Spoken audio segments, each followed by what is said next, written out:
So I set up my business at the end of 2007, just before the financial crash. I originally established the business as a consultancy business and then converted the business into a development business in 2010. I think the key challenge in 2008, 9 and 10 was actually project work and finance, development finance. The capital markets were in a very difficult place. It was very difficult for anybody to secure development finance. There were very few people around investing in large capital projects, and certainly very few people around that were putting their trust in small consultancy businesses and development businesses like we were. So very fortunate to secure that type of input from Hodge, and I suppose to gain their trust during that period, which was absolutely fundamental to us being where we are and being what we're doing today. We were approached by a local agent actually working on behalf of the Bath Sea Cadets to ascertain whether we were able to come and support and provide some new facilities.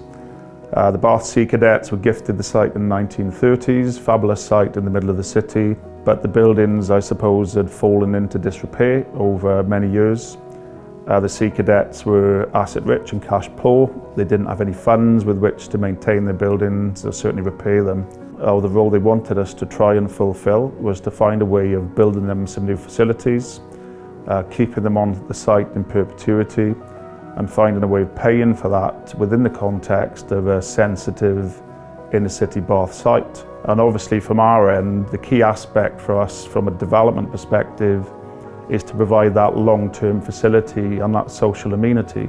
So what we didn't want to happen was for the club to lose all their members doing the building works and then come back and needed to start again, if you like, to build that loyalty base. So it is very rewarding to go to the club and see them in action, if you like.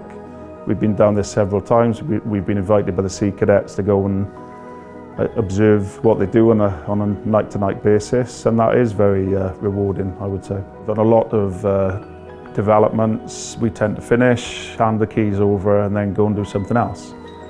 I think in this circumstance, we were there to experience the opening of the club and be part of that moment, if you like, when the children came into the facility, and we were able to see the delight on their faces and I suppose the astonishment of what had been delivered over several months.